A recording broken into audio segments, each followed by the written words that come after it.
Fuck you, dogs matter. Nick and Chris coming at you from Bucks Dog Training, where we are passionate about empowering individuals to reclaim their relationship with their dogs. We facilitate effective communication between dogs and their humans, enabling them to forge stronger connections and achieve their training goals. Through our efforts, we aim to create a community where everyone can experience the joys of a great life with their Hey, dog. Everyone. Welcome to Buck You Dogs Matter with Chris and Nick coming at you today. We also have a guest, one of our trainers, Becca. Welcome, Becca, to our podcast today. Hey. Hey guys. Hey, love having you today. So today's topic, we're going to talk about conflict resolution and what does that look like? Now, dogs have ways of resolving conflict. We all get that. But let's talk about not only how dogs resolve conflict, but also how humans, because in a lot of ways, it's actually very similar. So we all kind of have very similar styles. When you are trying to resolve conflict, there's the avoidance, there's the confrontation, and then there's the just kind of rolling over, or what I call passive aggressive. So let's talk about it, because we've seen it all from both a human perspective and a dog perspective. We all have our styles that we kind of lean towards. And then, we have the kind that we try and, when we have the opportunity to really think, that we'll try and navigate towards.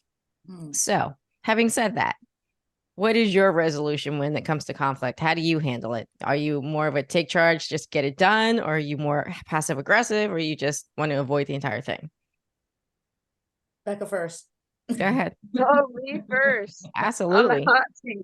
I'd say it depends on the situation, and this is probably where, it can be similar but also different from dogs, and who's involved. Certain things, I want to get them out of the way right away. If you have conflict, the more you kind of let it fester, the more it's going to eat at you, right?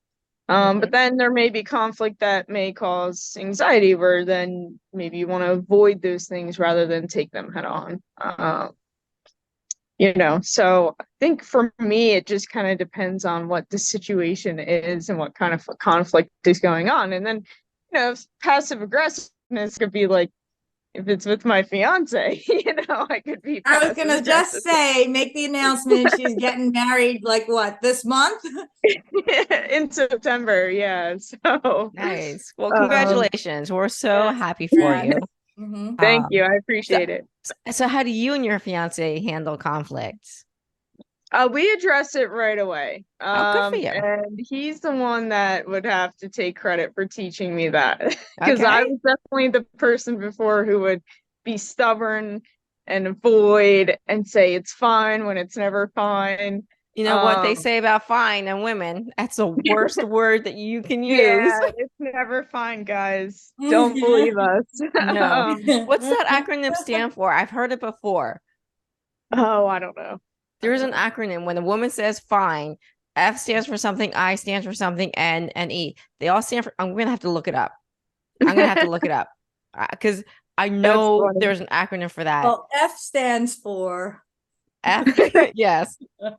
F it. Yeah, because F it. Oh, here we go. Freaked out, insecure, neurotic, and emotional.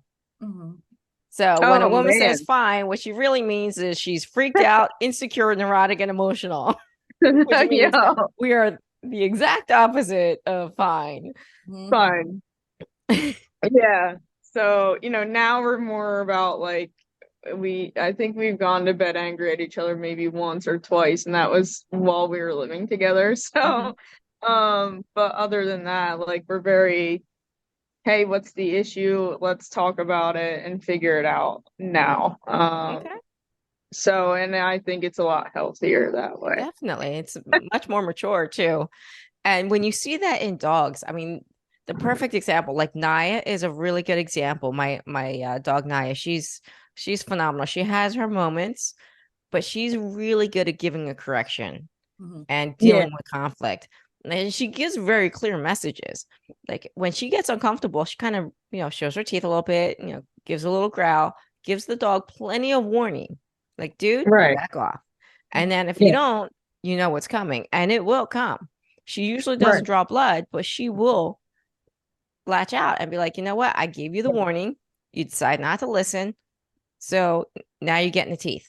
Mhm. It's Right. just very direct, not over the top, not out of proportion, but she deals with it. It's like, you're doing something I don't like. I'm telling you you're doing something I don't like.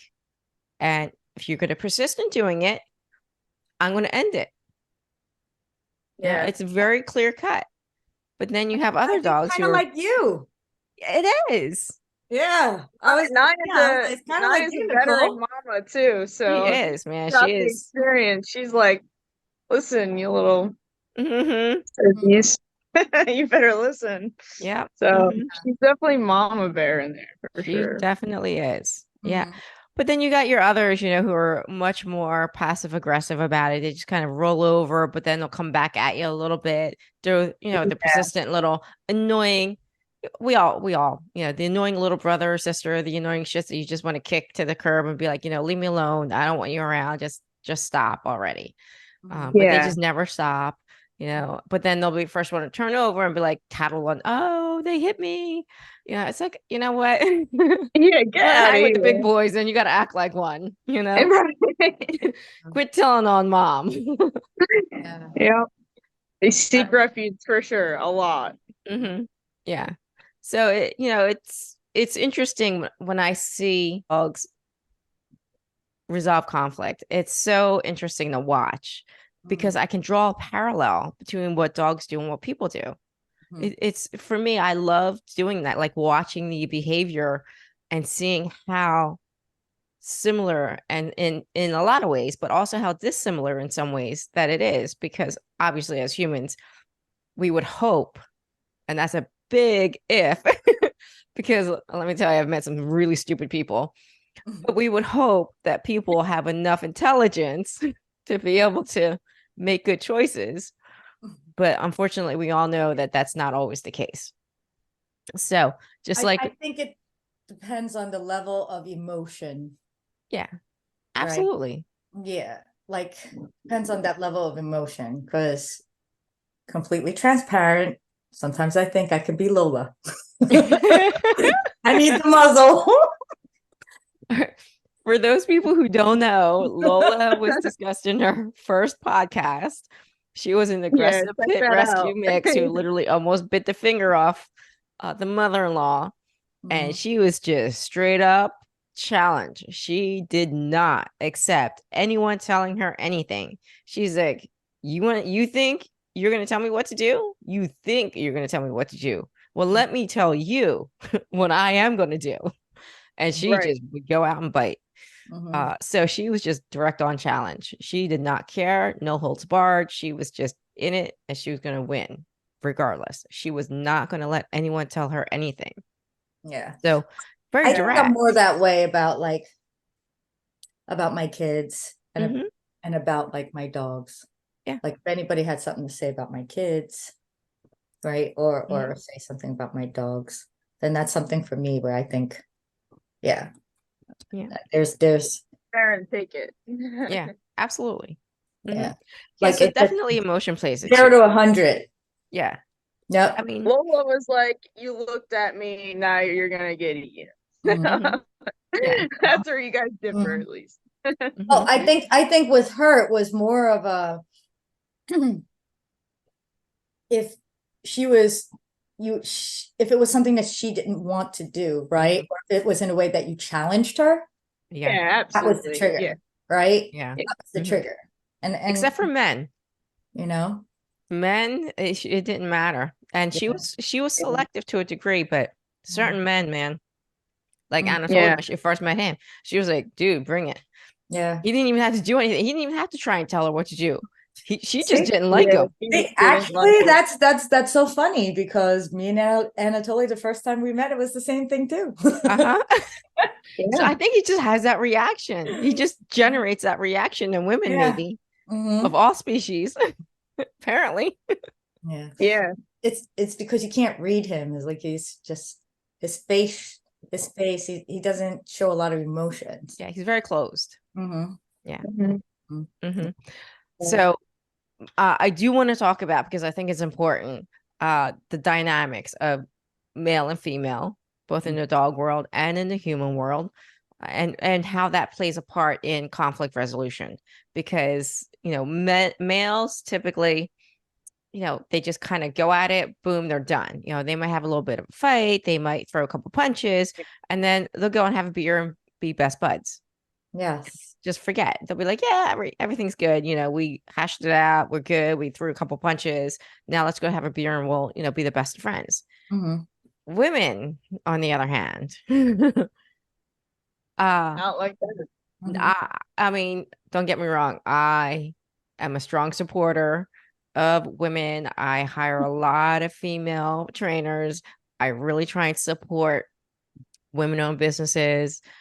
I think women have had to fight really, really hard in this world for their place in everything, in every industry, in every sphere that you can imagine. So I have a lot of respect. And as a woman business owner, I know how hard it is. But I also know, I mean, come on, ladies, just come on. Stop being so bitchy sometimes. Stop holding those grudges, man. That's my mother. Seriously. Oh man, my mom's gonna I have this mean, thing on me. you gotta just you gotta just roll with it sometimes, and not, yeah, like you said, not hold those grudges, not be so catty, not be always trying to put somebody else down. I mean, we should be supporting each other, not trying to tear everyone down just to get to the next level. Mm-hmm. There's so Yeah. many other better ways. Mm-hmm. So but having said that, in the dog world, at least, there's definitely a biological drive for why, when there's a major conflict, especially if you get two dominant females, that's a fight to the death. Just Yeah. no holds barred. That's a fight to the death. Mm-hmm. More so than male and female dogs or male and male dogs. Two Mm-hmm. females who are dominant, they're fighting for procreation. They're fighting basically to exist on. That's a genetic driver. Mm-hmm. They're fighting Yeah. for that right. And so they're going to be like, all right, bitch, bring it. Do you think Yeah. you got what it takes, to carry on the legacy? Well, I don't think you do. And so they're going to fight. And that fight is going to be to the death, because whoever wins they basically get to exist beyond themselves. So they're fighting for that. Mm-hmm. And that is not a fight that you want to get in the middle of. And it's not a fight that you want to put two females together. So at all costs, I tell people, try and avoid that. Now, can females exist? Absolutely. I've got like 10 of them, 10 female dogs in my house at any given time. And are there a couple of fights here and there? Yes. But for the most part, they coexist because they know that they're not the leader. Mm-hmm. I very much established myself as the leader, and they know that I won't put up with their bullshit. Mm-hmm. I Now, will Yeah. determine. now, Right. do you feel that so why do you have more females than you Well, do? because I'm breeding them. Well, I mean, you're not breeding all of them, but No, but it's easier to have female, because I want to have control of the litters, because I want to have control from birth of how they're being raised, how they're being socialized, what is happening to them, all of their experiences, Mhm. and their training, because training starts from day one. It's why I handle them so much. It's Mhm. why I'm always taking them out of the environment a little bit, putting them in different positions, holding them, talking to them, getting them used to being handled. Mhm. And I'm testing them out. I'm testing out to see how strong their resolution is to certain things, how strong-willed they are, Mhm. how malleable they are, what they're willing to put up with and what they're going to fight on. Mhm. And it starts from day one. It Mhm. really does. It's fascinating to sit there and watch these puppies grow and Mhm. see their personalities develop. It Mhm. really is a Yeah. very fascinating experience. Becca, do you have a preference, male over female? Not really anymore. I used to prefer males, then I switched to females. Now it's just like really, it doesn't really matter. What It's about more the you? dog and the Mhm. personality. What about you, Rebecca? Um, personally, I would say males before. And I think it's a different experience for me too, because I think, having your dog spayed or neutered does play a part in the behavior. Mhm. Nala, to me, like, I think she could pass for a male or a female sometimes. Like, she's just kind of a mix of my other two, where my male is very laid back. My female pity is more dominant, but she is spayed. So it can change the behavior some, but it's not going to completely change the behavior, or the way that training can. But I think it definitely plays a part. Like Nicole said, Nicole has a lot of intact males and also unspayed females because she's a breeder. She's a responsible breeder. She's not just breeding the same dog over and over. I like to say that, Mhm. which is also why she has so many, but her house is under control because of that training. It's that's what it takes. Like she said, she establishes herself as a leader. So I would say from my personal experience with training dogs and also having my own dogs, I think that you can have a well-mannered dog either way, but no matter what, you're not going to be able to change their personality. I mean, their personality is going to be their personality. But I think that, for any bad behaviors that they have, they can definitely be modified or changed through training. So it's kind of a long answer, but And Chris, I know your preference. You like your boys, man. I do. You Well, do. yeah, I I mean, like my my boys. girls, We were saying it earlier today, my, and I said the well, same thing. my But girls, Nolan I changed have my heart girls. on that. I have girl dogs. I have female dogs. Yeah. I do. But I think and I love them and they're great. Okay. But I think for myself, I connect. There's this bond that happens with Mhm. boys. Yeah. That is just, I don't have it with the girls. Yeah, mine I've had them with both because my first husky I had a really tight bond with, and it was a boy. Mhm. Um, but then I got Naya. I mean, I had Hachi too, but I never really connected to him. But then I got Naya, and she and I are like simpatico.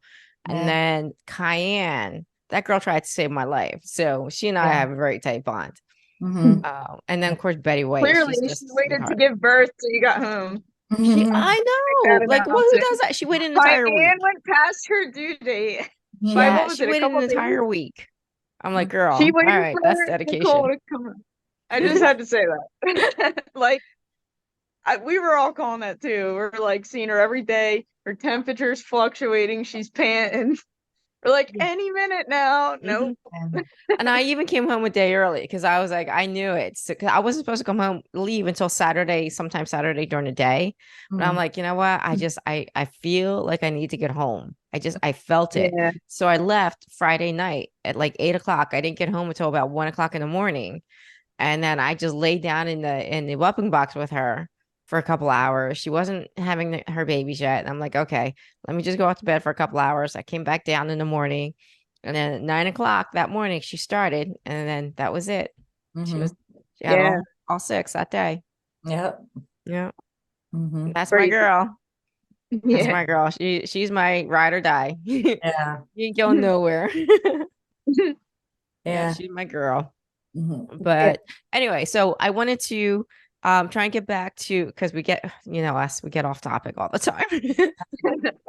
Mhm. It happens, women, we start talking, just deal with it. Mhm. But Yeah. I do want to get back to the subject at hand, which is conflict resolution, because for me it is a really interesting topic because we see it every day. I mean, I deal with it, watching aggression cases, because that's really what conflict is all about. When you're dealing with aggression, it's one avenue of dealing with with conflict is to be aggressive, to say, you know what, fight on, let's go. That's going to be my go-to. And that's the cases I get is, okay, this is what they do. They just want to, either kill or fight or, be like, you know what, this is how I resolve conflict. I am just going to beat someone into submission. And then I get my way and I win and we're good. And so just like with dogs, people have similar styles. Yeah. So, I've noticed where people, that's their first go-to. Yeah. And I'm sure we've all run across it, that loud, obnoxious, drunk guy, who's just, yeah, come on, let's start a fight, and starts this big, huge brawl for no reason, Right. And we run across people like that all the time, just hair trigger. And, immediately they'll just be like, all right, let's go. It's like, all right, come on. Really? Aren't there better ways that we can resolve this? Can't we just talk about it? Yeah. Yeah. Yep. And dogs actually do give a lot of calming signals. So they have a lot of ways to resolve conflict other than just fight on. They have these signals that they give and communicate to each other called calming signals, like turning their back on you, sitting, licking their lips, avoiding eye contact, turning their head, turning to the side, getting in between. So there are so many ways that they communicate, hey, you know what? Let's just resolve this peaceably. Let's just calm down and, just chill out. So a lot of their language is really about negotiating through that. Yeah. And calming the other dogs down and letting them know, hey, you know what? I'm uncomfortable with what you're exhibiting.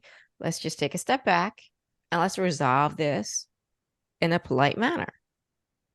And most people don't, they don't know that, obviously. They don't speak dog, they don't study their body language or what have you. But there's a lot of signals that dogs give that people don't even recognize. Hey, you know what? They're telling you they're uncomfortable, or they're telling you you need to calm the fuck down. Because they will do that even with people, because they will feel our stress and our anger, and they throw calming signals at us all the time. Right. And so you have to learn to recognize that, because then you can see, like, okay, what's going on? Is it me? Because sometimes it will be you. In which case, then you need to really take a look at your emotional state and be like, you know what? You're right. I do need to calm the fuck down. Okay, let me take a step back. Yeah. But it's amazing to watch how well they communicate with each other. But then you get dogs who don't speak dog. They're a dog, but they don't speak dog because they haven't been around dogs and they haven't learned how to speak that language. And so, these dogs are giving them all the signals and they're ignoring it. They're like, you know what? I don't want to acknowledge what you're saying. I don't care what you're saying. Maybe they don't know what they're saying. And so they just want to go in and continue to do that direct confrontation. And then, you get your others who completely roll over. Like my Betty White. She's so passive. Yes. She's so passive. Yeah, she's a sweetie. Nala's like that too. She's usually belly up. Like she does the licking of the other dogs' faces. All right. She's all about peace. Betty's all about peace. Like someone could be attacking her and she will still be like kissing them and like, hey, I just want to be friends. I just want to be friends. Yeah. That's all I want. You can beat me all you want, but I just want to be friends. But that's Betty. She's the most passive, the sweetest dog I've ever encountered. She reminds me of like a Mother Teresa or a Gandhi.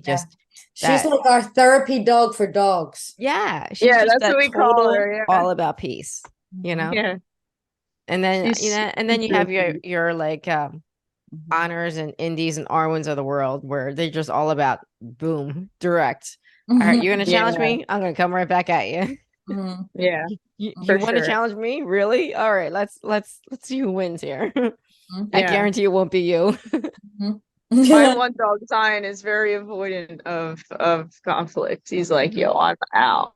I'm good. Yeah. It's funny because when football comes on in the fall, anytime he hears as soon as he hears the broadcasting come on, he'll run upstairs because he knows there's gonna be yelling. He's like, I'm out. Like anytime or like if my fiance's playing a video game, or if we play something together and we're like shouting at the TV, he's like, as soon as he hears that Xbox turn on, he's like, I'm out. Yeah. It's so funny. Mhm. So it's like funny to see that whereas Nala and Savannah, I mean, Savannah sometimes leaves too, but Nala does not care. She's just like, whatever, Mhm. So it is funny to see like all that the differences in different Yeah, with dogs. all their personalities. Yeah. Exactly. Mm-hmm. Yeah. And it's fascinating how much the personality does affect how the dogs will resolve their conflicts. Mm-hmm. You know, some are incredibly uncomfortable, and others, you know, they're just like they ignore it. They're just like, yeah, whatever. I'm just gonna lay here. Yeah. You go do your thing. Right. You know, it's like I've seen it, whatever. But then you have your Yeah. dogs like Naya. She is so incredibly empathic.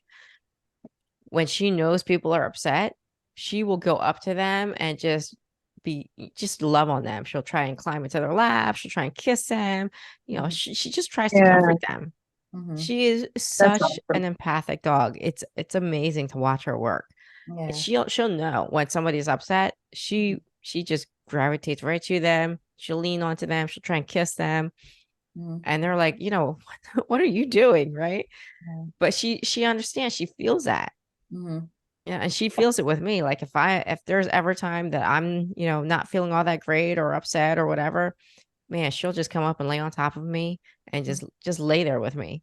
I'm Yeah. like, oh, Oh, Mm-hmm. you know, I'm like, how do you not love a dog like that? Yeah. You know? Mm-hmm. But she's a great communicator. She's Yeah. great at conflict resolution. She Mm-hmm. really is. Mhm. Yeah. And I think, you know, we can learn a lot from our dogs.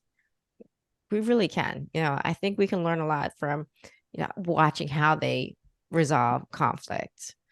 I know for me personally, for years, I just avoided it. I really didn't want to deal with conflict. So I would just avoid it. The more uncomfortable I felt, the more I just avoided it. Mhm. Now, you know, as I've gotten older and more confident, and, you know, just be like, you know what? I just don't care. It's like, Yeah. you have conflict with me, let's discuss it. If you don't want to discuss it, then that's your problem. Mhm. Right. That's it. You know, if you don't want to talk about it with me, if you don't want to get it resolved, then I am not going to let it bother me. You can think about it all you want. If you don't want to resolve it, that's on you. But I'm not going to let it bother me anymore. Mhm. You know, I'm willing to discuss it with you and I'm willing to come to a resolution. But if you're not willing to engage, then that's on you. You know, Mhm. I've done my part. Mhm. You know? I mean, that's how I deal with conflict. Mhm. And not that Yeah. I don't still fall back on some of those areas where, you know, I try and avoid a little bit, especially if I'm really uncomfortable. It's very easy to avoid. It's like, oh, yeah, I'm busy. Oh, I got this going. I got that going. So it makes it very easy to avoid certain conflicts where you just don't want to deal with it. So don't get me wrong. There are times where I will fall back to that if I have to. But I really do make a point of trying to deal with it as soon as I possibly can.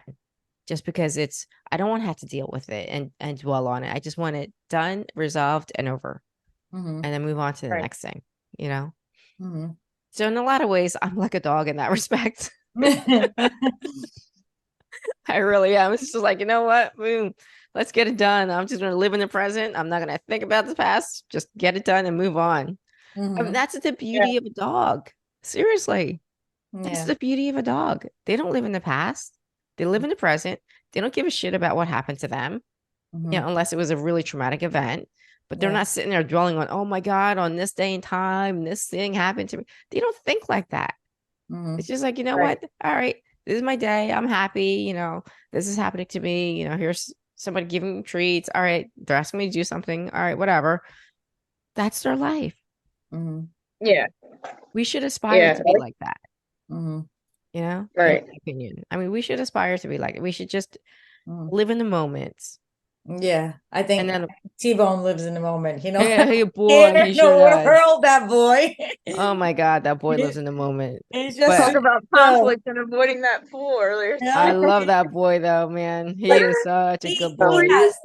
has no problem just going up to that whichever dog has the muzzle. He has no problem just picking that seat right next to Seriously, that dog and lying right next to it. No problem. dude, What is I up with that know. boy, man? He's got a know. death wish sometimes. Yeah, I don't Hey, know. I Betty. don't know if that's confidence or, with I him, see. but I mean, he's a he big doesn't have to guy, change you the know. world. He and Betty are very similar in that respect. She He will go up to is. any dog. Yeah, this is why I was asking questions today about Yeah. their future litter. I'm like, yo, when are these two getting bred? Because Yes. you have to charge extra for those, Nicole. That's Yeah. I know. Like, what the heck? he really is like the female or the male Betty. He's Yeah. Mhm. just the biggest sweetheart, and Yeah. he's nice It just to everybody he's and just every dog. super chill. Like, He's a Mhm. bit of a player, I will say. Don't come at me for singing, but your song, He's an get it adolescent. along with That's the to be ladies. expected, I guess, right? He's cheating on Betty a little bit, but A she little. was cheating on him a little bit too. She was, trying to make goo goo eyes at somebody. So, it's just a dog world. What do you expect? Yeah. It's so funny how we can make such comparisons with the dogs, I right? know. Like how they would handle with, conflicts and the resolution. Because if I look at T and I have to think about it, I'm like, he's that high school senior that every girl sweats, right? Mhm. Yeah. Just Mhm. walks past everybody. That's how I see him in my head. Like, He's a Yeah. stud. He that. could be like a cartoon about dogs, and Yeah. he would be the stud. And Yeah. he He would would just be Fonzie. Yeah. Now we're dating ourselves here because Becca probably doesn't even know who Fonzie is. You know what I'm talking about. Do you know what I'm talking about, Becca? Do you even know Fonzie? Like, I don't know who the fuck you're I've talking about I've right now. heard of Fonzie. Oh shit! Yo, you guys are brutal. See this? See the generation, I'm man. 30. You gotta think I'm like on the mark between, Uh-huh. like, Well, look I'm up still at look VHS and look up Happy tapes. Days. Ron Howard played Richard Cunningham, Yeah. and Henry Winkler played the Fonzie, who Mhm. was the coolest cat in the neighborhood. Everyone, he Yeah. was just like, he was that bad boy image. He was Mhm. still a good guy, but he was a bad boy. I Yeah. could see T like that, but with aviators, He was, Well, aviators on T's face. Yeah. he was the bad boy that everyone was just like, he was too cool, he's just like too cool to hang with. But he was, Yeah. that's T. Yeah. That's T. That's him. He knows it. Sure. Yeah. Yep. And Betty is like, all right, so we're really gonna date ourselves now. Betty is like Sandra D from Oh, from Greece. Come on. That's so true. She Isn't has it true? no clue what Olivia what the hell we're Newton-John, talking about. Oh Sandra my D. God. That's her. She's just like that. Sugar wouldn't melt in her mouth. She's just so sweet. Yep. No one would expect anything bad from her. And then at the Yep. very end, man, that badass comes out, because let me Yep. tell you, Betty's got Yep. a little badass in her. Yep. That's Like, such a good analogy. She's That's got such a such prey good drive sometimes. I analogy. look at her, I'm like, where is that coming from? Yeah. But Yeah. she's got it. Uh-huh. Yeah, she's a runner out there. She is. Mhm. Yeah, She starts trouble sometimes. Not does. meaning to. She can. but She definitely she can. does. She's not as sweet as she makes out to be, but she's got her side to her. Yeah, Yeah. like she'll stand up for herself if she has to, but she's Mhm. such a sweetheart most Mhm. of the time. But yeah, that's who I think of when I think that, or obviously Betty White, but that's who I think of when I think of, Betty White. It's just that character. Yeah. My question is, which dog is you, Nicole? Yeah. Mm. Because Emma thinks it's Yasmina. No, I don't know. Maybe. I doubt it. I don't know. Maybe. Maybe. Yes. No, you know who probably it would have been? Probably would have been Arwen. You never met Arwen. Yeah, I didn't mean Arwen. She's the working dog, right? She is. She's the one that was Indy's mama. Okay. It might have been. I wasn't maybe as intense, because she was majorly intense, but that would probably be the closest correlation. Okay. Yeah, that girl was insanely intense. Like, would not stop. You had to literally stop her. But she did have her sweet side. She did have her sweet side. Yeah. Unfortunately, I didn't get to meet her either. So Yeah. Well, if Yeah. she ever comes around, yeah, I'll make sure you Yeah. guys get a chance to meet her. She's awesome. She's a service dog now, and she is service dog for someone who's in the army. He literally takes her everywhere, and she's completely off leash everywhere she goes. That's awesome. Yeah, completely off leash. He literally walks into restaurants, into department stores and stuff, completely off leash, walking her around. No one even says anything. Mhm. Yeah, and most of the time when he's in a restaurant, they don't even know she's there because she just tucks right under the table. No one even sees her until they leave. Yeah, that happens to Nala all the Yeah. time. But she's a lot smaller. Yeah. I mean, she's Yeah. only 40 pounds. But that I Ar- get that all the time. Yeah, Arwen is about 60, I think, or 65. Mhm. Yeah. Yeah, but yeah, she was beautiful. She's very intense. And she did not back down. Mhm. She did not. It took a lot to back her down. And I've only seen her one time where she got seriously hurt. She and a golden retriever of all things were running, and they just literally slammed into each other chest to chest. That Oh my the goodness. golden retriever walked away like nothing happened. Mhm. Like he literally just like whatever. Arwen got the Like Goldens wind do. knocked out of her. Like Mhm. she Aw. was laying there on the ground, screaming, crying for like 10 minutes. Like it takes a lot to get a Malinois to the point where they're literally screaming in pain. Mhm. And that was the one and only time she ever bit me. Because, Mhm. I went over, I was trying to feel her out to see if there was any major damage Yeah. because the way Yeah. she was screaming. Yeah. You're probably, oh my God. Mhm. Yeah. So I'm like trying to touch her body, and she just turns and puts her mouth on my arm. She didn't bite down hard, but just enough to kind of warn me, like, hey, she didn't That break skin or hurts. anything. And Kind of I like was we like, would do. Like, don't touch it, you know? yeah, I was like, girl, you're lucky I know you're in pain because that is not acceptable. Mhm. Yeah. But I knew why she was doing it, so I didn't give her too much flack for it, but I did tell her no. And then I continued to touch her, and she calmed down. And then, a couple minutes later, she finally calmed down enough that I could actually physically lift her up, and she allowed me to, hold her. And then, I just kind of held her for about 10 minutes, and then she shook it off. I got up and acted like nothing happened. Crazy. Probably Crazy, got crazy. the wind. Yeah. Like the wind knocked out of her. She really Yeah. did. Probably Yeah. freaked her out. Yeah. Really. Yeah. Mhm. But man, Mhm. I was like, I heard that body slam. I mean, it Yeah. was like a Nice. collision. It really was a collision. Yeah. And it was nasty. But that was the one and only time she actually ever bit me. Mhm. And she knew even as much pain she was in, she was like, oh shit. You Mhm. can see it Mhm. in her face. Yeah. She's like, oh, did I just really do that? Yeah. Like that I'm like, yeah, you did, decision girl. for me. Mhm. Mhm. But yeah, she was insane. But I Mhm. love that girl. Mhm. So, yeah, she's probably the closest of all the dogs I've had. She's probably the closest to Mhm. my personality type, I guess. No. Interesting. Yeah. Mhm. She tended to avoid conflict to a degree, but she wouldn't back down from conflict either.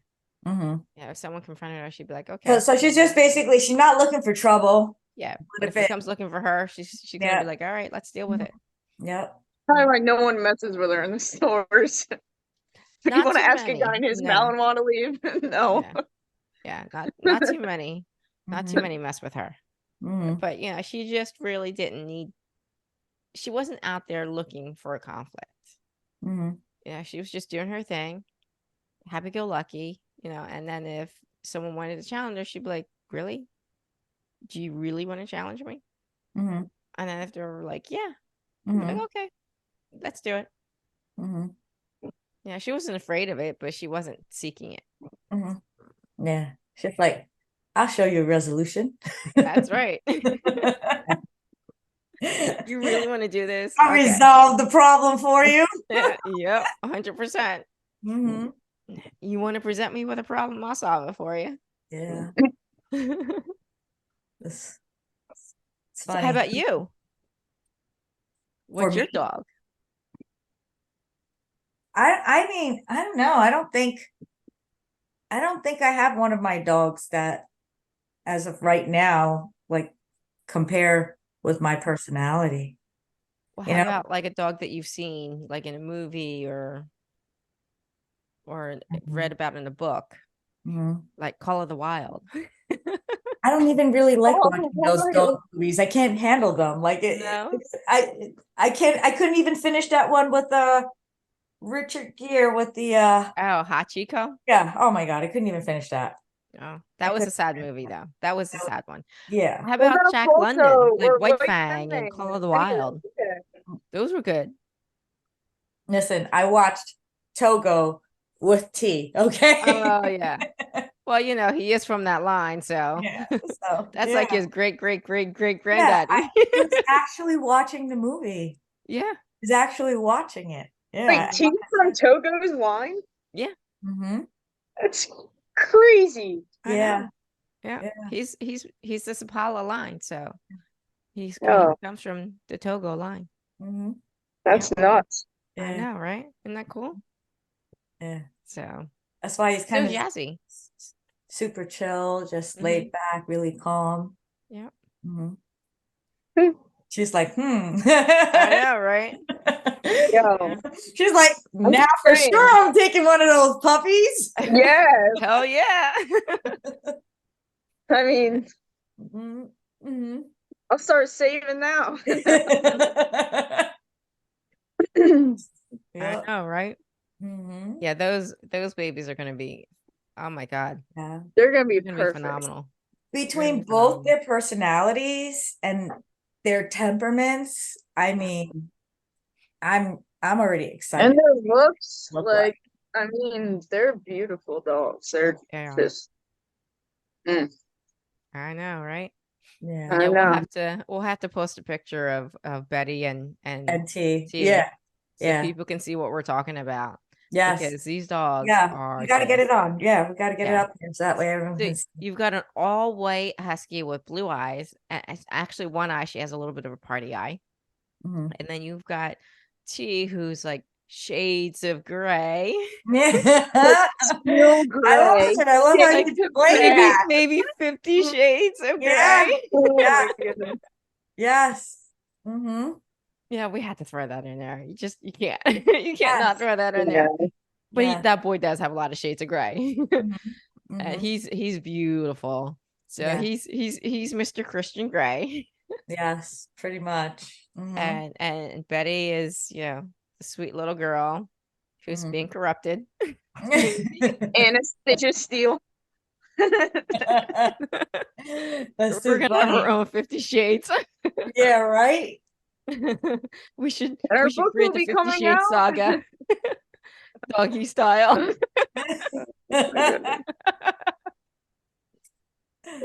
Yeah. Oh my God. Sometimes Mhm. brilliant ideas. At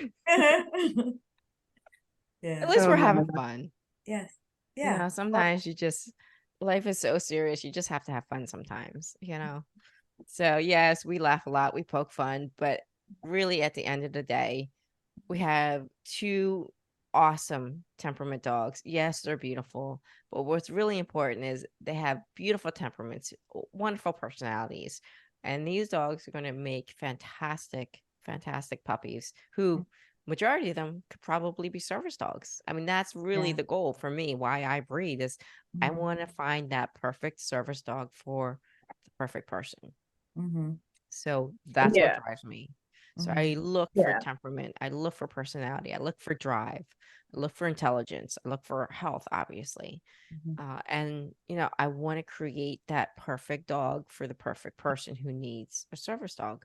Mhm. Yeah. So Yeah. that's my Absolutely. goal.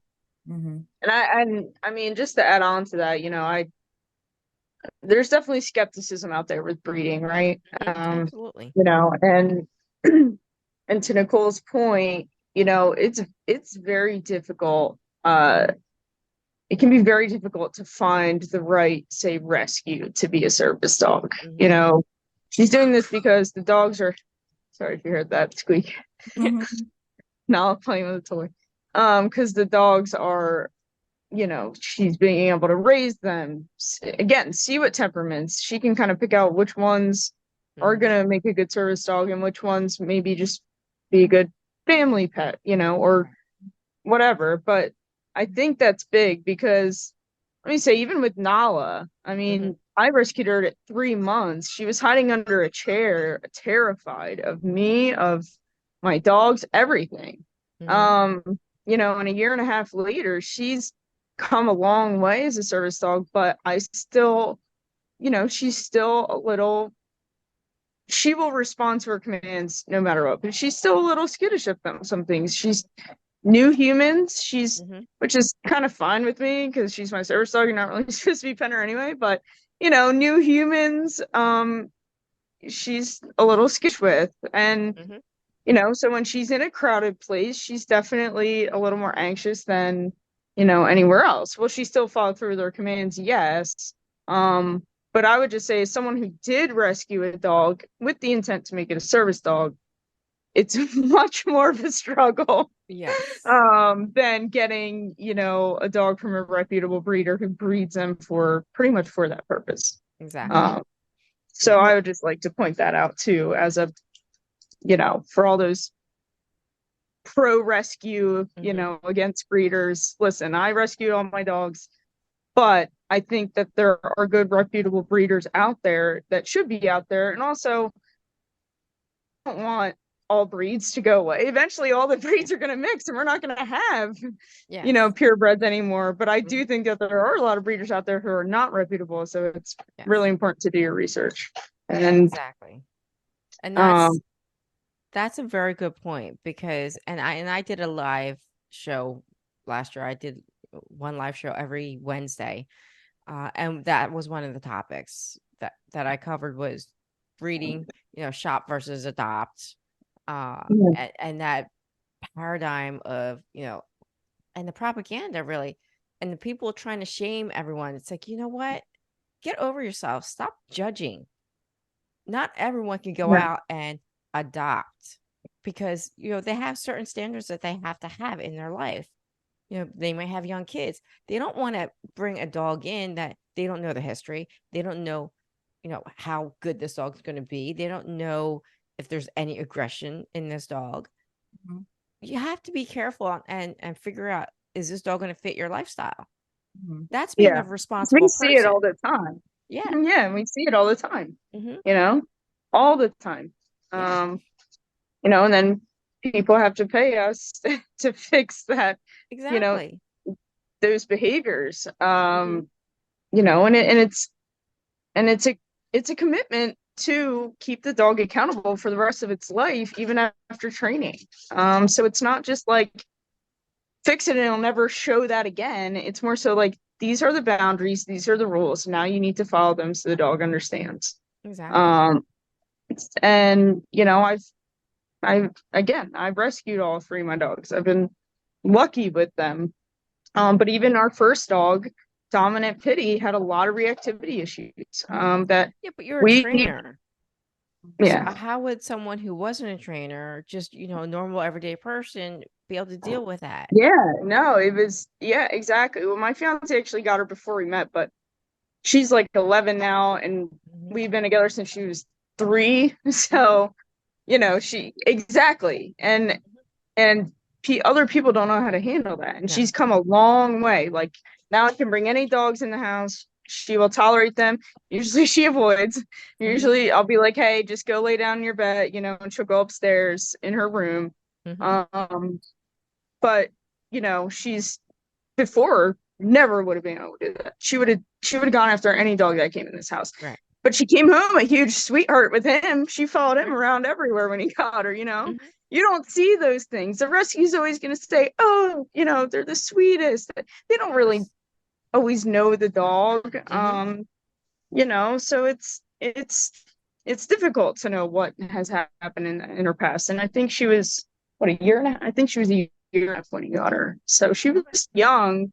She Hmm. wasn't a puppy, but anyway, I think she may have been attacked by another, who knows? Or maybe not. Maybe that's just, you Yeah. know, Or she just had never seen other just dogs never, before. yeah, she never really, her her idea of other dogs was barking next to her in a different kennel, or showing teeth, maybe. Who knows? So anyway, All right. that's another tangent. We just I know. We keep going down them, but that's the beauty of what we're doing here at the podcast, because sometimes you'll go start down one avenue of conversation, and through just naturally talking, you find that conversation flows this way and that. But that's the beauty of what we're talking about. So one thing can lead to another and to another, and so we end up diverging a little bit, but at the end of the day, we just want to make sure that what we're talking about here does actually have an impact, because I do see a lot of synergy between how people and dogs deal with conflict and how we resolve that. And I think we've actually presented some cases here where we've seen that in our daily dealings with dogs, but also in our own interpersonal relationships. We have to deal with conflict every day. Most of us have to deal with conflict to a certain degree. I mean, it doesn't have to be, full on, but there are conflicts that we have to deal with every day. So how do we deal with it? How do we resolve it? What is our standard operating procedure when we are confronted with conflict? And then, what's the best way to deal with it? And it may be like you say, it depends on the situation. Some cases you deal with one, and a lot of times it can be like that, where it really is situational based, where in this particular situation with that particular person, that this is the best way to handle it. Or if it's really not that important to you, then avoiding it is not going to be a big deal. So you have to take a look at each situation and see what's the best solution for that particular situation. And I think dogs do that a lot too. I really do. They don't always operate in like a single lane. So they'll pick and choose what is relevant for that particular situation. Because I've seen them change their MO a little bit as they're dealing with different stimuli. I don't know if you guys have noticed. Yeah, absolutely. No. Mm-hmm. Yeah, where some dogs, in a certain situation, they'll kind of try and avoid. In other situations, they'll be direct on. And then in some situations, they'll just be really passive. And a lot of times it'll depend on, their protagonist. Like, okay, whoever's coming at them, if they're really dominant, they're like, okay, I'm just going to roll over. Or if that other dog is, also really dominant, then they may be like, all right, fight on. So a lot of times it will depend on the situation and the other dog or people involved, how they deal with that particular conflict and how they resolve it. I mean, what do you guys think? Do you see that? Do you? Absolutely, I see it. I see it. We deal with it on the daily with the dogs, and basically with a lot of dogs that we deal with for the behavior modifications, right? Yep. We want them to make the right choices. Yes. Right. Yeah. So for the ones that are like, okay, game on, let's go. Yeah. Those are the ones that were like, calm down, slow your roll, avoid. Yeah. Right. And we want to praise those choices, those good choices. Yes.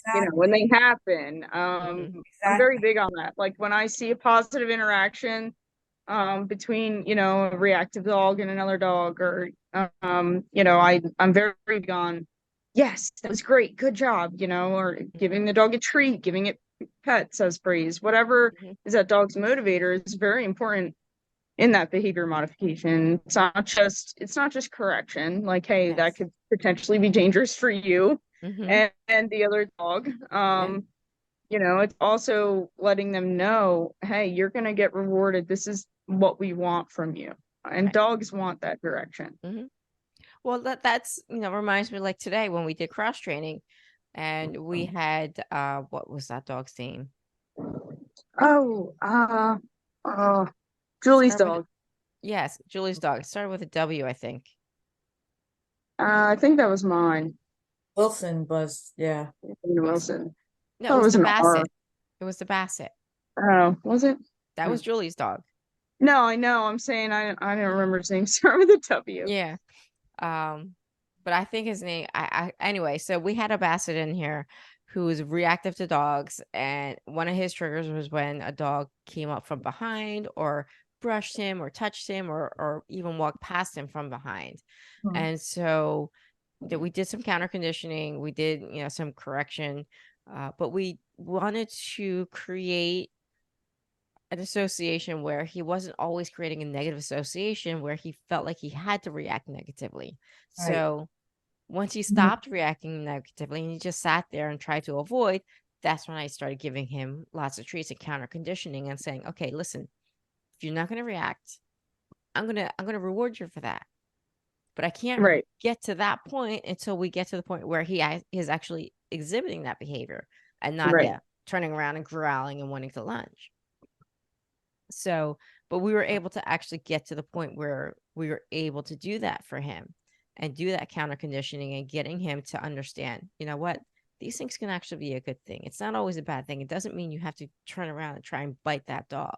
Right. Now you can just, sit here and enjoy getting treats, even though a dog's touched you inadvertently. Oh my God, a dog actually touched you. It reminds me of like when two kids were sitting in the back seat. It's like, Yeah. Don't look hey, out my touch window. me, stop touching me. That's That's what this dog reminded me of. Yeah. You're Just sassy. that. We had like an assembly line of dogs. Yeah. Literally go behind this dog on a cot, like one by one, Mm-hmm. Yeah, it's Um, just like that annoying kid, like, why are you touching me? Stop touching me. Get away from yeah. me, Mhm. And then the other Then one's it egging turns them on by into like a just reaching then out it and turns pointing, into a tapping fight. the finger at them and just constantly Yeah. egging them. Actually, I think I did a Instagram on T and Mhm. Mala doing that. You're Yeah. touching me. Yeah. Really? Yeah. Oh, that's funny. Yeah. But that's what it reminded me of. I'm like, come on, dude. Really? I mean, stop acting like an annoyed older brother. He's Mhm. just walking by you. He didn't mean to touch you. Stop acting like stop acting like an Yeah. asshole. Yeah. Essentially. And, for whatever reason goes through their mind. Yeah, But yeah, they just need to learn that that's not acceptable. You don't need to like it. I don't care if you don't like it. I just need you to tolerate it. Like, exactly. you can't, I'm not gonna force you, and it's funny because I feel like we get this from clients, at least I do, where they'll be like, well, I want my dog to learn to like other dogs, like Mhm. to play with other dogs. And it's like your dog may not be that dog.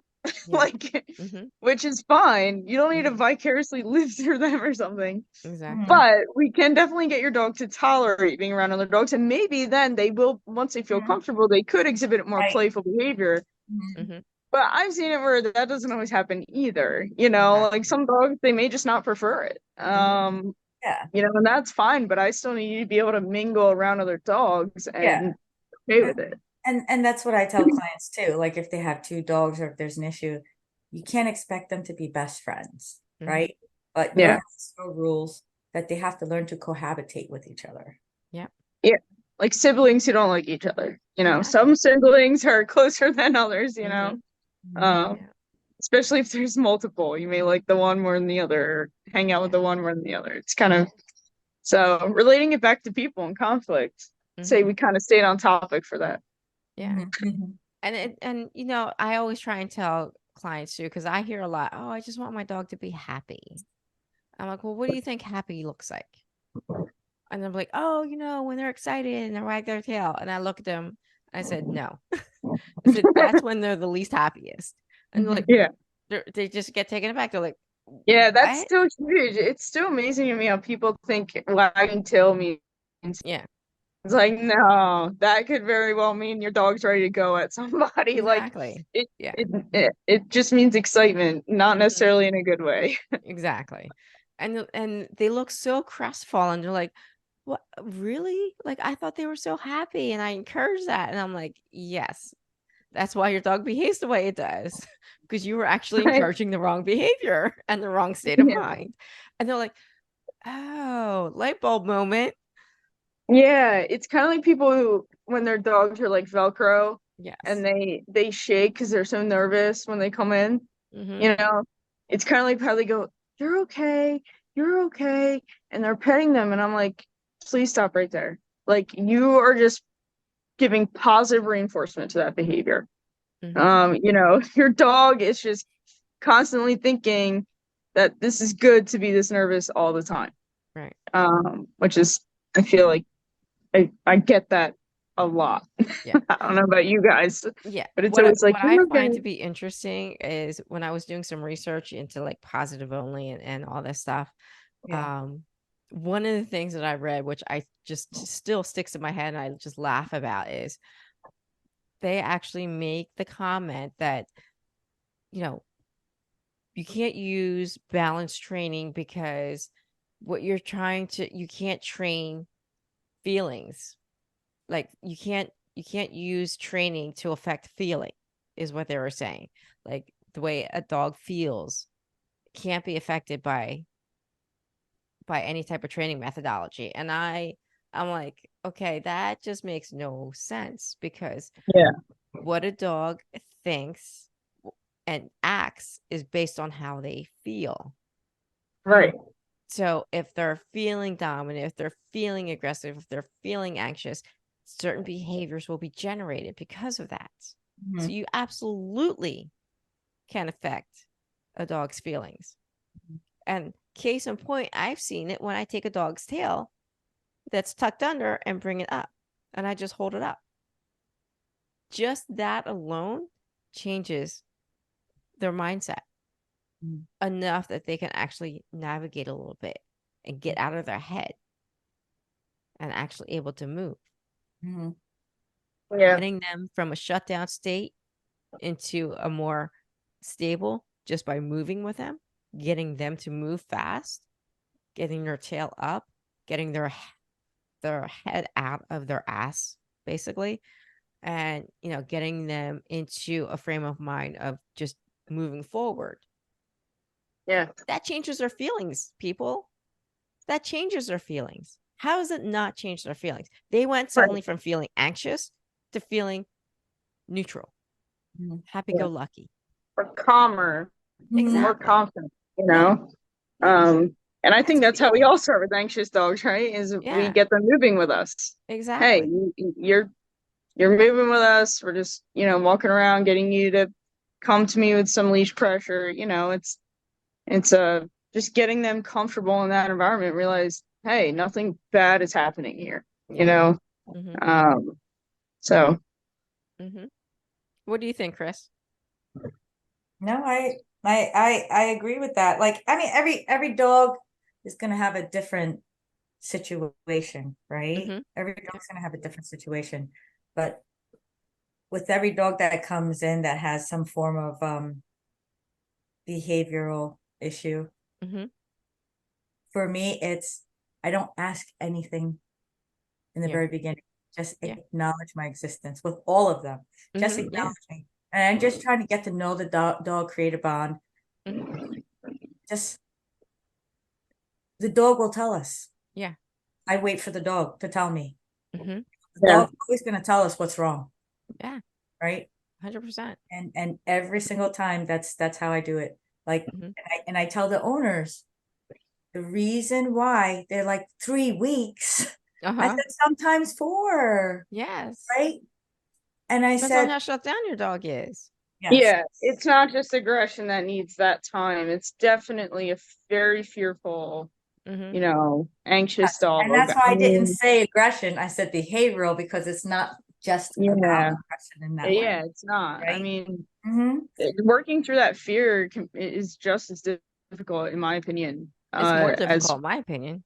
Yeah. I because mean, you're trying to change the state of depends on what mind. kind of aggression we're dealing with. Yeah.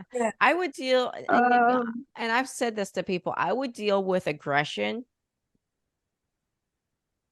way easier than I will deal with anxiety and fear. Because aggression is clear cut. They want to kill you. Me, You're going to stop and fear them. takes more time. It takes more patience.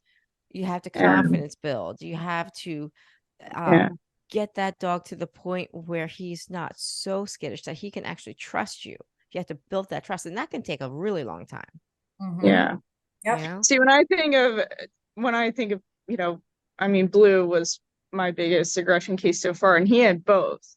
Mhm. Like he was fearful and aggressive, and that's how he defended. That's talk about conflict. That's how he reacted when he felt that uncomfortable. It wasn't like he wanted to go. I'd never witnessed him go out of his way to Mhm. try and get Yeah, it's all anybody. reactionary. It was always he was so scared Mhm. of other people that he felt the need. It was fight or flight, right? Yeah.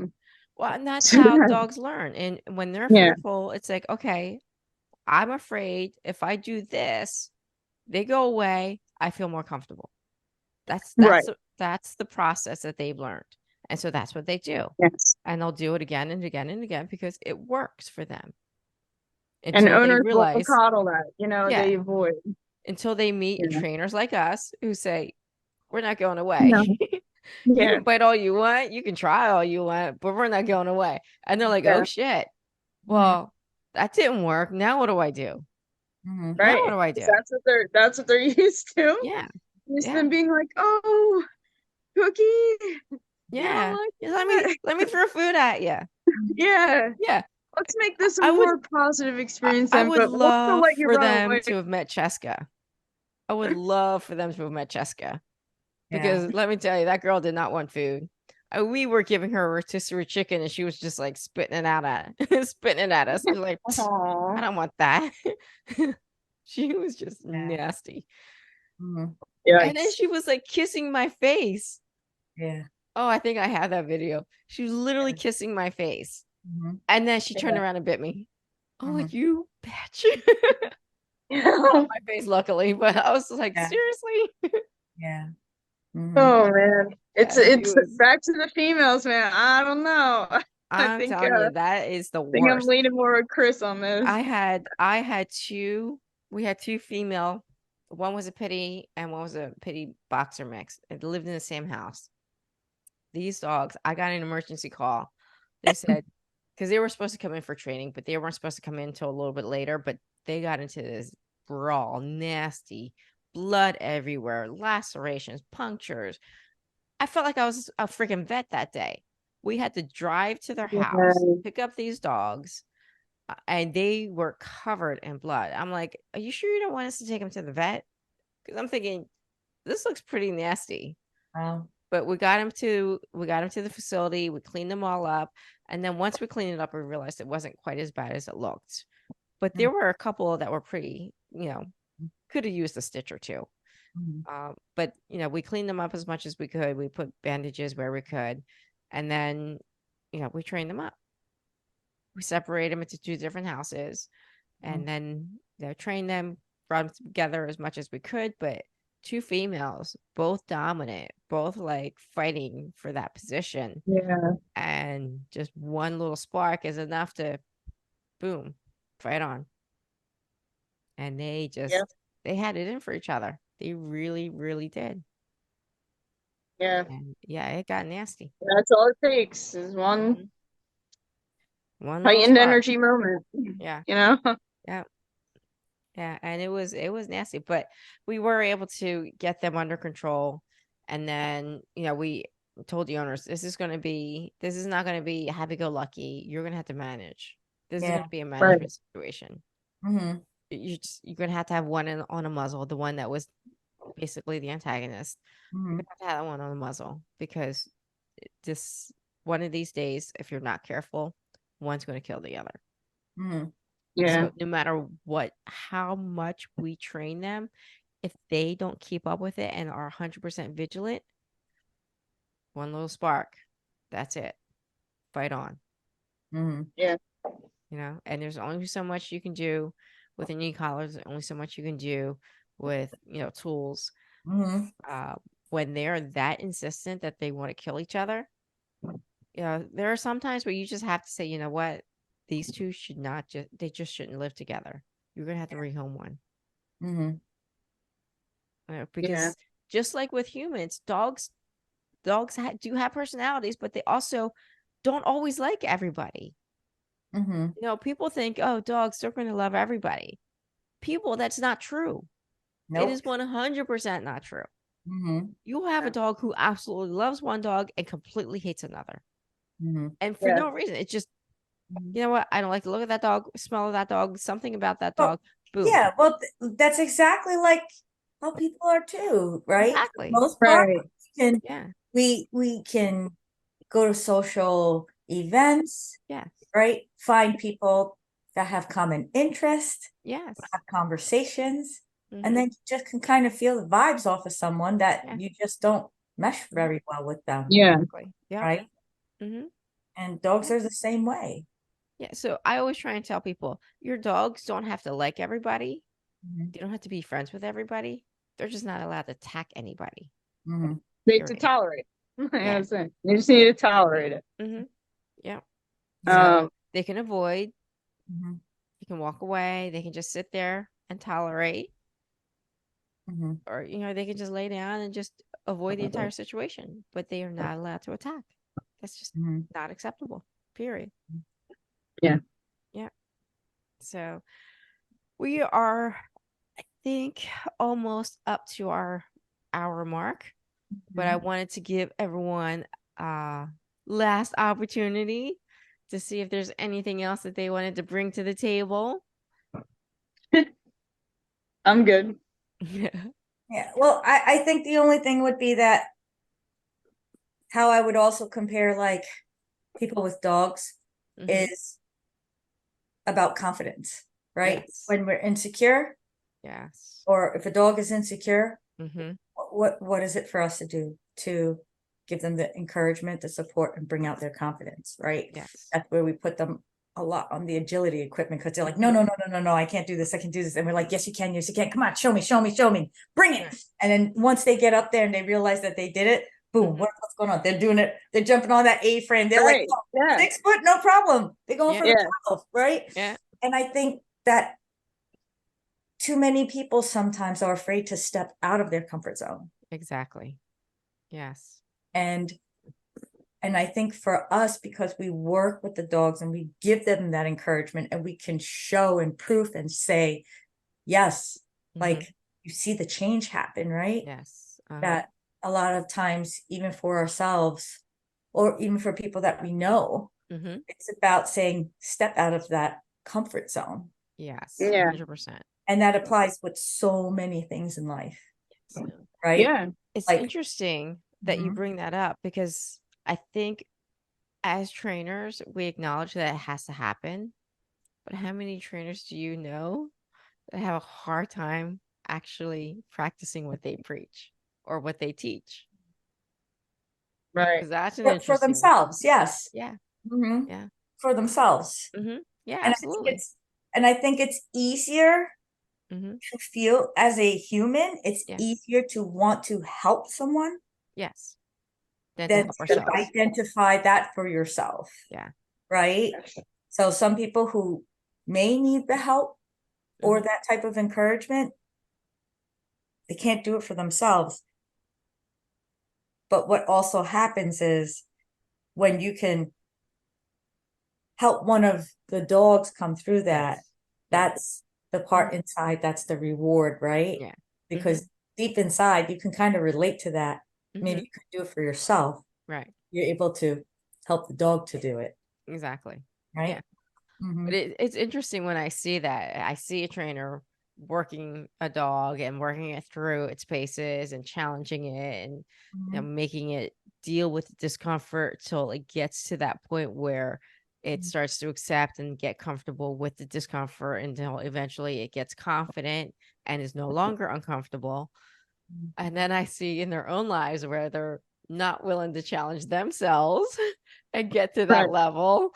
And Yeah. it's like an interesting paradigm. I'm like, really? Okay, so you'll do it for Yes. the dog, you'll do it for other people, but you won't do it for yourself. Which Mhm. Right. that's another thing about women, honestly, that I think we need to be better at. We need to be better at putting ourselves first because Yes. I don't think we do that enough.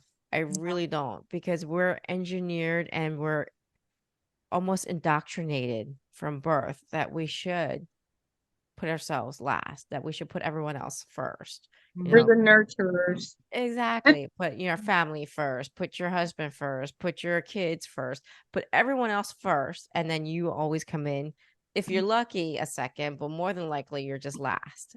Mhm. And that sucks because then you get depleted.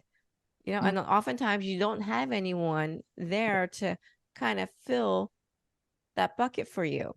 Mhm. So you're always having to either fill it yourself, which if you're lucky, you might be able to take the time to do that, or you're just running on empty all the time. What kind of life is that? Yeah. Mhm. So it's interesting to me. I mean, I like observing things like that, and I do think about that a lot. It's part of the reason why I never sleep, but these are some of the things that I think about. Mhm. Why do women do that? And I know, I mean, I know why, but I also think that a lot of women either don't recognize that they're doing it, or they recognize it and they just accept it. It's like, okay, well, this is just the way it is.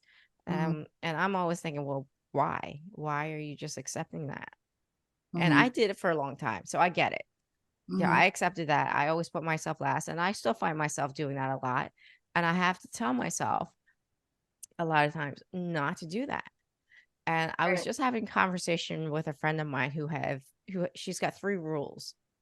And I was like, this is really interesting. So she Mm. has 3 rules.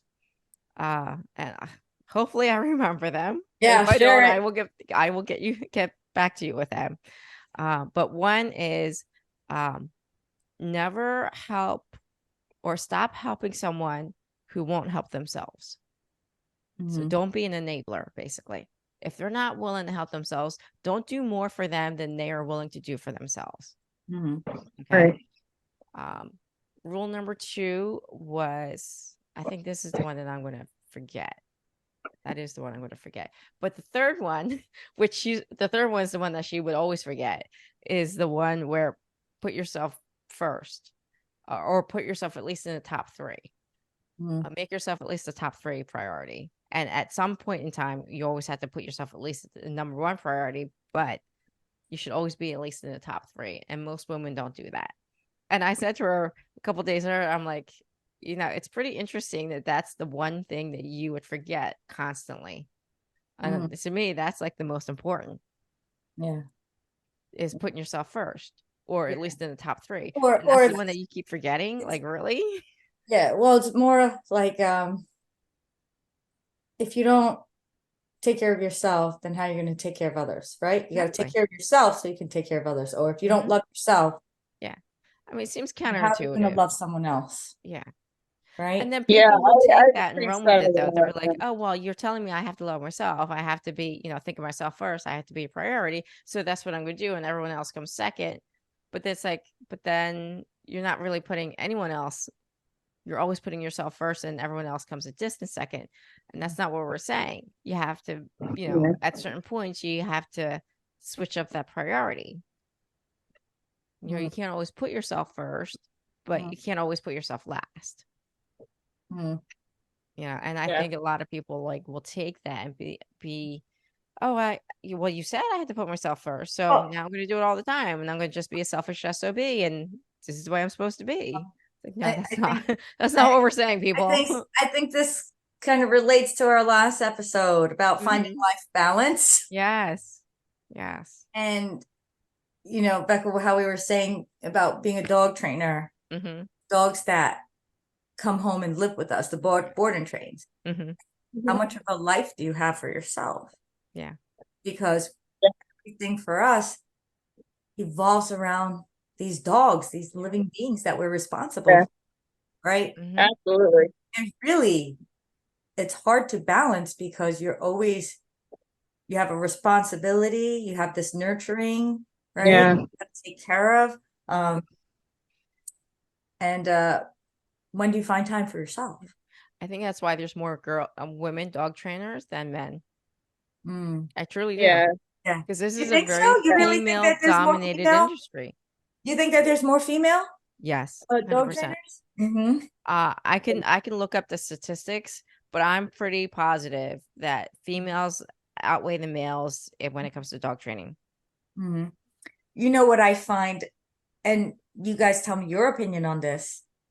I feel like majority of time, the people who do call in with the dogs that require training, with the dogs that have behavioral issues, um, and aggression issues, they're all, Yeah. the majority of them are female. It's the females that are making calls to us to have the conversations with us about the dogs.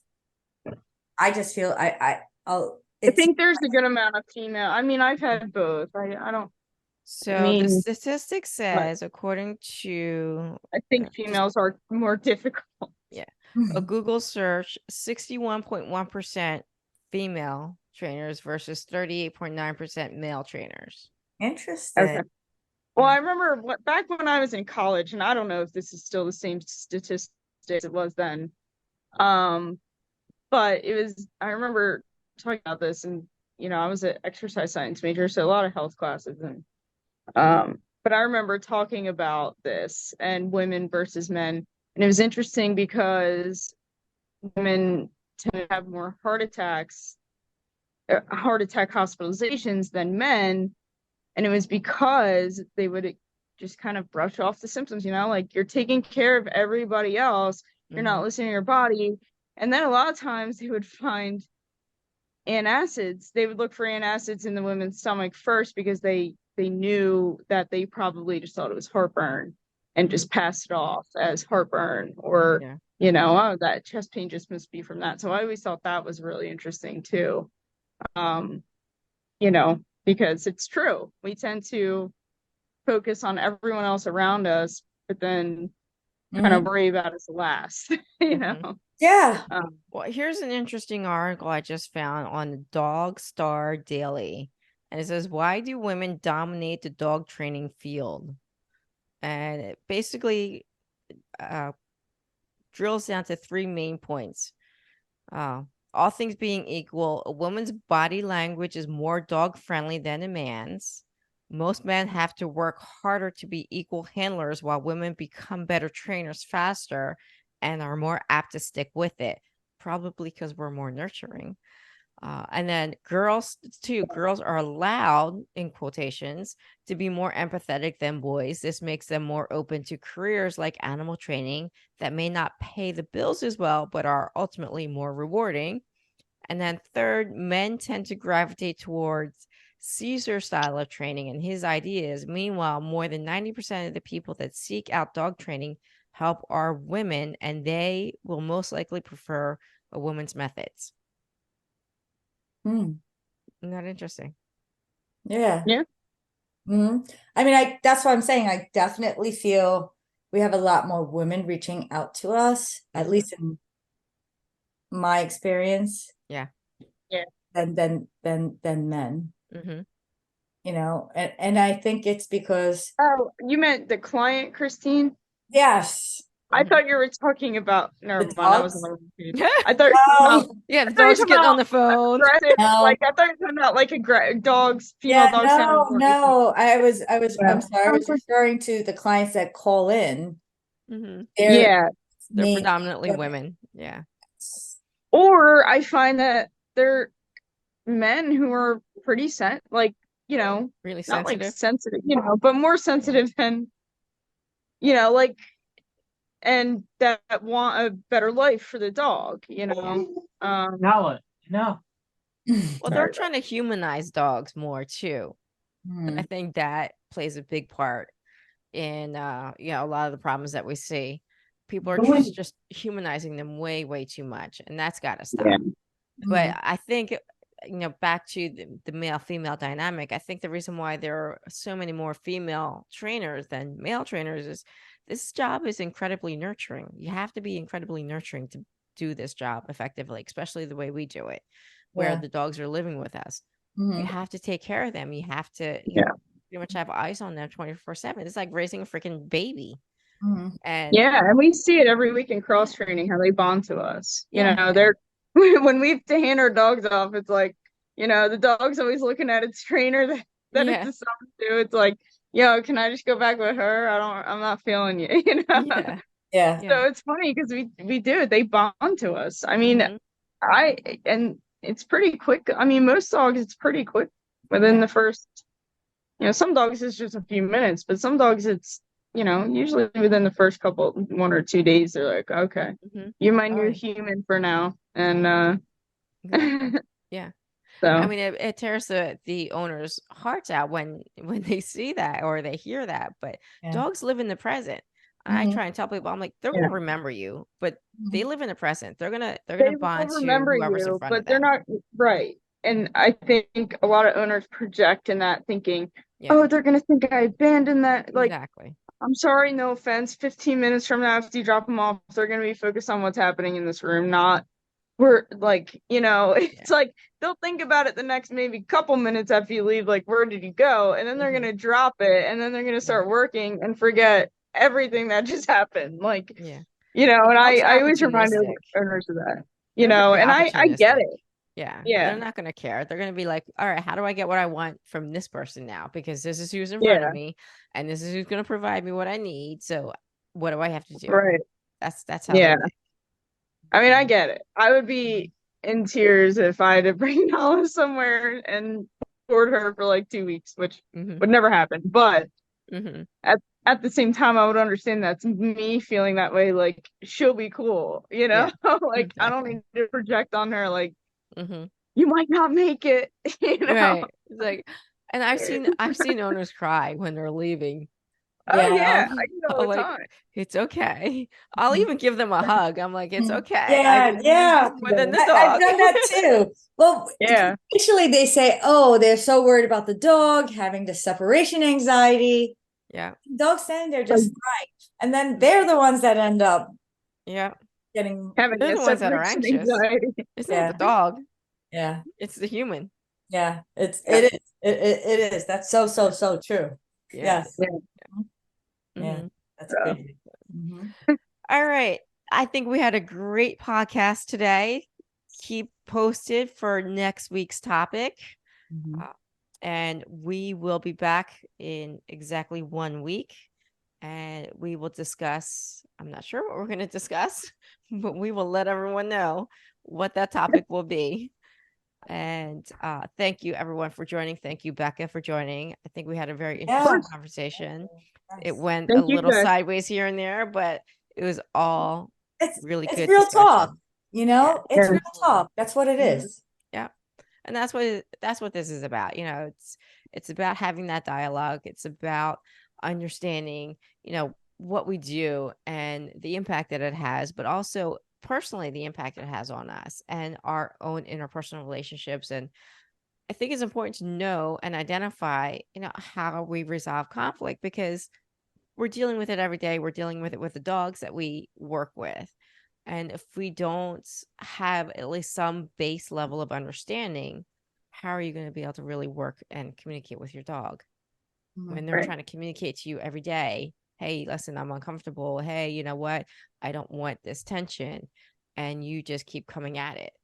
You Mhm. need to be able to pay attention and understand what your dog's trying to tell you, but you also need to understand what you're doing and how you're either contributing to the problem or, able to relieve the problem. Mhm. And I think that will help you in your own personal life as far as dealing with conflict and how to handle certain situations and maybe coming up with a more appropriate way to handle conflict. I think we can learn a lot from our dogs. And I Yes. think they can learn a lot from us. Mhm. At the end of the day, I think that's very important. Yes. We just pay attention and we do right by each other. That's right. All right. So thank you again. next Really week. appreciate. Had a great time Yeah. tonight. And we will Well, see you thank all you. next week.